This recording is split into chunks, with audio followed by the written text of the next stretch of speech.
warahmatullahi wabarakatuh. Waalaikumsalam warahmatullahi wabarakatuh. Selamat siang semuanya, gimana kabarnya hari ini? Alhamdulillah, luar biasa. Allahu Akbar. Alhamdulillah. Nah, sebelum kita memulai pembelajaran hari ini tentang distribusi peluang binomial, untuk KM boleh disiapkan dulu untuk berdoa. Teman-teman, sebelum kita belajar, mari kita berdoa dalam hati. Dimulai. Berdoa selesai. Oke, selanjutnya Ibu akan absen dulu ya. Sepia dia hadir. Hadir, Bu. Sabrina Hadir. Neng Syifa, Hadir, Ibu. Resma, Hadir. Dita, Hanifah, Izin. izin. Tama, Entah, Bu. nggak ada kabar ya. Yosi, Sakit, Bu. sakit. Risma, Hadir. Nabila, Hadir. Rahmatia. Hadir. Oke. Selanjutnya kita langsung mulai aja ya. Hari ini kira-kira kita mau belajar apa nih? Distribusi peluang binomial. Betul. Nah, pertama itu ada tujuan pembelajaran. Tujuan pembelajaran hari ini itu yang pertama, peserta didik mampu memahami konsep variabel, acak, dan menyelesaikan masalah yang berkaitan dengan hal tersebut. Yang kedua, peserta didik mampu memahami penyelesaian permasalahan yang berkaitan dengan konsep distribusi dan memahami konsep variabel acak, binomial, serta peluang binomialnya. Nah, di variabel acak binomial itu ternyata ada syarat-syarat yang harus dipenuhi sehingga fungsi tersebut disebut termasuk dalam binomial. Yang pertama itu percobaan dilakukan berulang. Jadi percobaannya itu harus berulang-ulang. Jadi kalau misalkan cuma sekali itu bukan binomial. Terus yang kedua, percobaan bersifat saling bebas atau dengan pengembalian. Hasil percobaan yang satu tidak mempengaruhi hasil percobaan yang lain.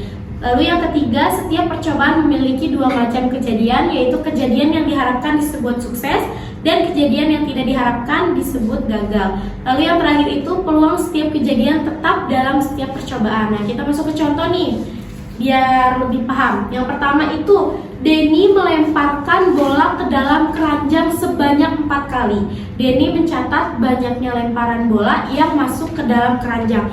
Nah, di sini kan ada kata sebanyak 4 kali, berarti itu ada pengulangan atau tidak? Ada. Berarti itu termasuk syarat yang pertama. Lalu Denny mencatat banyaknya lemparan yang masuk. Yang masuk berarti itu kan ada kemungkinan gagal dan ada yang kemungkinan berhasil. Jadi itu juga termasuk syarat ketiga dari binomial. Lanjut, terus syarat keempatnya itu karena berhasil atau tidaknya lemparan pertama dengan lemparan yang selanjutnya itu tidak saling berkaitan, maka syarat keempat itu terpenuhi. Lalu berarti soal yang pertama itu termasuk binomial atau bukan? Termasuk, iya benar. Yang kedua, Dania mengambil 3 kartu satu persatu tanpa pengembalian dari setumpuk kartu remi dan mencatat jumlah kartu bergambar yang terambil. Nah, di sini ada kata tanpa pengembalian, berarti itu kan tidak dilakukan secara berulang ya. Berarti syarat yang pertamanya aja udah enggak terpenuhi. Jadi kita nggak usah selidiki selanjutnya karena syarat pertamanya enggak terpenuhi. Berarti ini tidak termasuk binomial. Lanjut, yang terakhir, Sani melempar sebuah dadu sebanyak 2 kali dan mencatat jumlah mata dadu 10 yang muncul. Sebanyak 2 kali itu terjadi pengulangan atau tidak? Terjadi. Berarti syarat pertama terpenuhi. Lalu mencatat jumlah mata dadu 10. Berarti kalau mata dadu 10 yang muncul, kalau misalkan kita dilakukan 2 percobaan, berarti percobaan pertama misalnya 4, keduanya harus 6. Berarti itu kan saling berkaitan ya. Jadi kalau percobaannya pertama 4, berarti percobaan kedua harus 6. Kalau percobaan pertama 6, berarti yang kedua harus 4 gitu kan. Jadi saling berkaitan. Berarti syarat kedua itu syarat yang keempat itu tidak terpenuhi. Berarti ini bukan termasuk binomial. Lanjut, nah distribusi peluang binomial itu ada rumusnya. Ada yang punya spidol? Ada, aku Ibu. Nah, rumusnya itu fx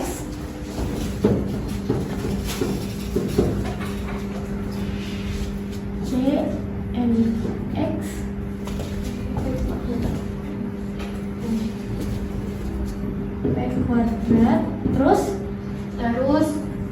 pakai aksen pangkat n min x. Nah, ini rumusnya ya.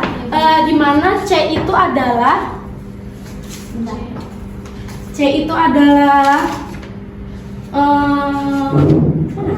kombinasi, terus P itu banyaknya peluang benar, terus P aksen itu Banyaknya peluang gagal, terus N banyaknya percobaan. X-nya Yang diminta berhasil berapa kali? hasil berapa kali.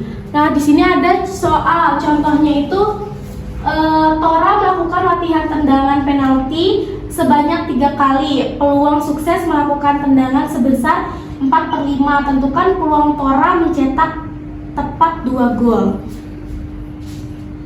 Nah, di sini berarti kan 3 kali tendangan ya. Langsung aja. Kalau misalkan 3 kali tendangan berarti kemungkinannya tuh ada masuk gagal, masuk dengan gagal masuk. Nah, tadi kan dikasih tahu kalau misalkan peluang masuknya itu 4/5, berarti 4/5 masuknya 4/5, berarti kalau masuk peluang masuknya 4/5, peluang gagalnya berapa? 1/5. Ini menggunakan rumus apa sih namanya? Bukan pakai rumus binomial ya. Kita pakai rumus bebas dulu. Jadinya hasilnya 4 kali 4 kali 1 16 per 125. Terus yang ini juga masuk gagal masuk 4/5, gagal 1/5, masuk lagi 4/5. Jadi hasilnya 16 per 125. Terus peluang yang ketiga itu gagal masuk berarti 1/5, 4/5, 16 per 125. Jadi semuanya kalau dijumlahin itu hasilnya 48 per 125. Nah, sedangkan kalau misalnya pakai rumus ini, kita masukin x-nya berarti 2. Terus C, n-nya berapa? 3, x-nya 2, terus p-nya peluang berhasilnya 4/5, x-nya 2, terus p aksennya itu 1/5, 3 dikurangin 2. Terus di sini kita lanjut pakai C, 3, 2, 4/5 dipangkatin hasilnya 16 per 125. Terus 1/5 dipangkatin ini jadi 1, jadi 1/5. Terus ini hasilnya 3 dikali 1/16, 125 dikali 1/5. Hasilnya 3 kali 1 kali 1 16 gitu. 3 kali 16 kali 1 48 per 125. Nah, jadi sama ya hasil antara ini dan ini. Pakai rumus yang bukan pakai rumus ini atau pakai rumus ini itu sama hasilnya. Next, kita masuk ke soal yang pertama, yaitu soalnya sebuah mata uang logam dilemparkan sebanyak 10 kali. Tentukan peluang muncul gambar sebanyak yang pertama 2 kali, yang kedua 7 kali.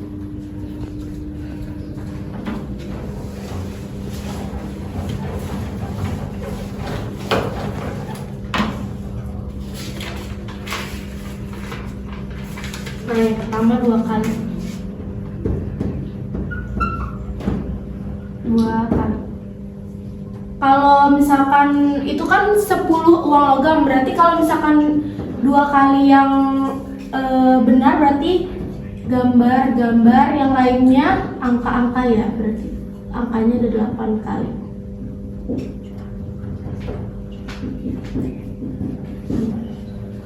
Nah, terus NS-nya 2 pangkat banyaknya itu ada 10, berarti 2 pangkat 10. Peluang sampelnya ya NS itu. Nah, terus cara kita pakai ini tuh karena peluang yang muncul gambar itu nggak selalu ada di depan, bisa aja di tengah sini atau di belakang. Jadi kita pakai apa sih namanya? Pakai konsep permutasi, yaitu jadinya 10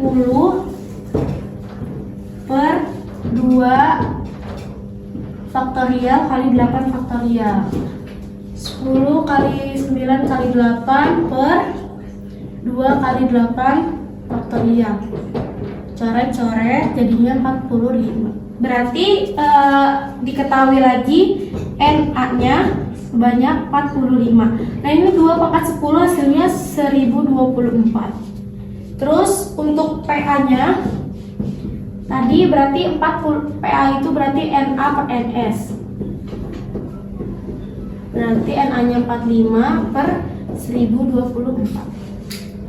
Nah, lanjut kita masukin ke persamaan binomialnya, berarti F2 sama dengan C 10 2 kali P-nya itu 1/2 dikali P aksennya itu 1/2. 10 dikurangin 2. Langsung aja kita pakai apa sih namanya permutasi, yaitu berarti 10 faktorial per 8 faktorial kali 2 faktorial. 1/4 setengah pangkat 2 itu 1/4 dikali setengah dipangkatin 8 hasilnya 1/256. Hasilnya itu ini kan tadi sama itu hasil rumusnya, berarti sini 45 dikali 1/4 dikali 1/256 hasilnya 45/1024. Nah, hasil menggunakan ini dengan menggunakan rumus binomial itu sama. Berarti hasilnya 4/1025. Nah, untuk yang ketujuh itu dibuat PR ya, nanti sama kalian itu dikerjain yang kalau misalkan sebanyak 7 kali itu hasilnya berapa gitu ya.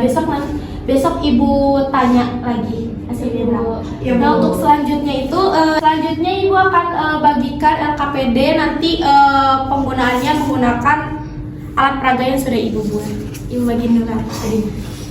Berkelompok ya. Ya, Bu. Kelompoknya kayak kemarin aja.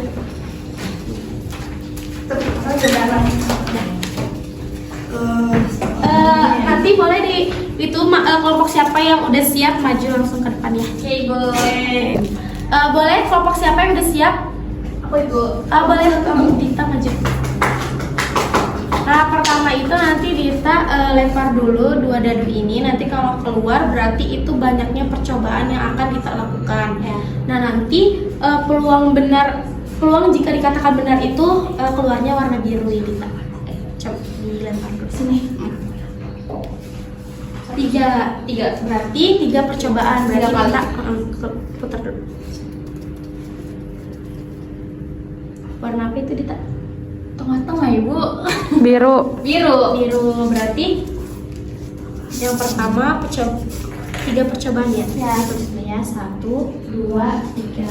Nah, kejadian pertama berarti benar gitu. Lanjut.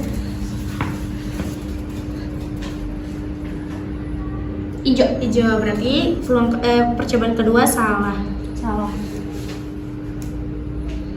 Lagi. Kuning salah. Berarti setelah Dita mencoba sebanyak 3 kali putaran, dihasilkan 1 jawaban benar dan 2 jawaban salah. Ini kan sudah diketahui ya, N-nya 3, peluang suksesnya 1/12, terus X-nya 1, peluang gagalnya 2/12. Nah, sama aku disubstitusiin ke rumus yang tadi, jadi hasilnya segini. Itu Bu, bener gak Bu?